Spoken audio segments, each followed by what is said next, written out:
மகாபாரதம் பாகம் 32 பயனற்ற தவம். யவக்கிரீதன் கதை. பாண்டவர்கள் யாத்திரை போன காலத்தில் ஒரு நாள் ரைப்பியருடைய ஆசிரமம் என்று வழங்கும் இடத்துக்கு போய்ச் சேர்ந்தார்கள். அதோ பார் கங்காதீரம் என்றார் லோமசர்.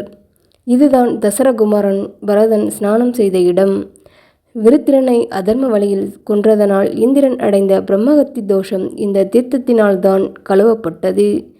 சனத்குமாரர் சித்தியடைந்த க்ஷேத்திரமும் இதுவே. தேவர்களின் தாயான அதிதி புத்திரப்பேறு பெற இந்த மலையில்தான் பொங்கல் வைத்தாள். யுதிஷ்டிரனே, இந்த புண்ணிய மலையில் ஏறி உங்களுடைய புகழுக்கு வந்த இடையூறுகளை எல்லாம் போக்கிக் கொள்ளுங்கள்.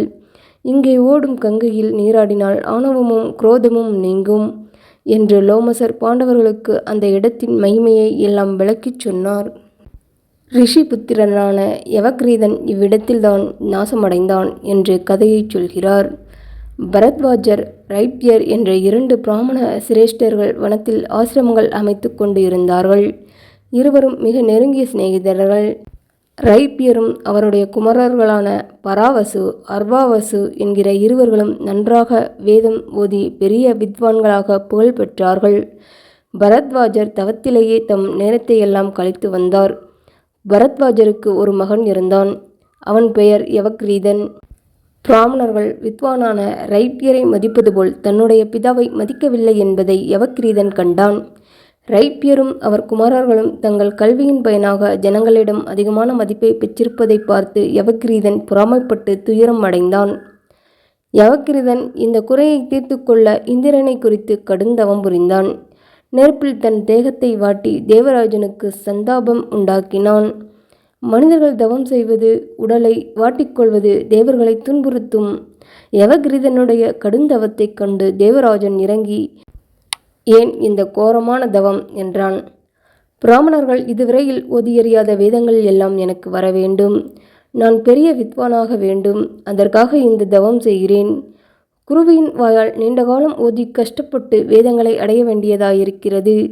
அவ்வாறு இல்லாமலே அடைய நான் தவம் செய்கிறேன். எனக்கு அருள்வாயாக என்றான் யவக்கிரீதன். இந்திரன் நகைத்தான். பிராமணனை, நீ வழியில்லாத வழியில் செல்கிறாய். திரும்பி போய் தகுந்த குருவை நாடி கற்றறிந்து வேதங்களை அடைவாயாக. படிப்புக்கு வழி தவமல்ல, படிப்புக்கு வழி படிப்பேயாகும் என்று சொல்லிவிட்டு மறைந்தான். பரத்வாஜ புத்திரன் விடவில்லை. இன்னும் மிக கோரமான முறையில் தவம் செய்தான். அதனால் தேவர்கள் மிகவும் துன்புறுத்தப்பட்டார்கள்.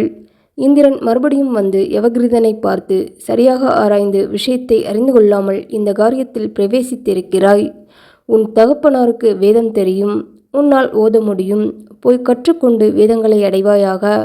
உடலை வாட்டி தவம் செய்வதை நிறுத்து என்றான். இவ்வாறு இந்திரன் 2ஆம் முறை சொன்னதையும் யவக்கிரீதன் கேட்கவில்லை. என்னுடைய விருப்பத்தை நீ செய்யாமல் போனால் என்னுடைய சரீர அங்கங்களை ஒவ்வொன்றாக வெட்டி நெருப்பில் போட்டு ஹோமம் செய்யப் போகிறேன், விடுவதில்லை என்றான். அவ்வாறே கடுந்தவம் செய்தான். தவத்துக்கிடையில் ஒரு நாள் காலை கங்கையில் ஸ்நானம் செய்ய போனான். அங்கே நோய்பட்டு மெலிந்திருக்கும் ஒரு வயோதிக பிராமணன் கங்கைக்கரையில் உட்கார்ந்து கொண்டு பிடிப்பிடியாக மணலை எடுத்து தண்ணீரில் போட்டு கொண்டிருந்தான். என்ன செய்கிறாய் கிழவா என்று கேட்டான் யவக்கிரீதன். கங்கையை தாண்ட சேது ஒன்று கட்டி கொண்டிருக்கிறேன். இங்கே நதிக்கு குறுக்காக ஒரு மணர் சேது கட்டிவிட்டால் ஜனங்களுக்கு சௌகரியமாக இருக்கும். இப்போது கங்கையை தாண்டி போக ரொம்ப கஷ்டப்படுகிறார்கள். ஆகையால் இந்த காரியத்தில் ஈடுபட்டு இருக்கிறேன் என்றார் அந்த கிழவன். யவக்கிரீதன் நகைத்து, ஓடும் ஆற்றை இம்மாதிரி தடுத்து சேதுவை உண்டாக்க முடியுமா? முடியாது. எழுந்து வேறு காரியம் செய் என்றான். தாங்கள் வேதங்களை ஓதாமலே அடைய பெருந்தவம் செய்கிறீர்கள் அல்லவா? அவ்விதமே நானும் கங்கைக்கு சேதுவை கட்ட முயற்சி செய்கிறேன் என்றான் கிழவன். யவக்கிரீதனுக்கு கிழவன் யார் என்று இப்போது தெரிந்துவிட்டது. தேவராஜனே, என்னுடைய முயற்சி வீண் என்று எண்ணுவதாயிருந்தால் எவ்வாறு நான் வித்வான் ஆவேனோ அவ்வாறு எனக்கு வரம் தருவாயாக என்று மறுபடியும் யவக்கிரீதன் இந்திரனை வருந்தி வேண்டினான். சரி, வரம் தந்தேன். போய் வேதங்களை அத்தியனம் செய். நீ வித்வான் ஆவாய் என்று இந்திரன் யவக்கிரீதனை ஆசீர்வதித்து திருப்தி அடையச் செய்தான்.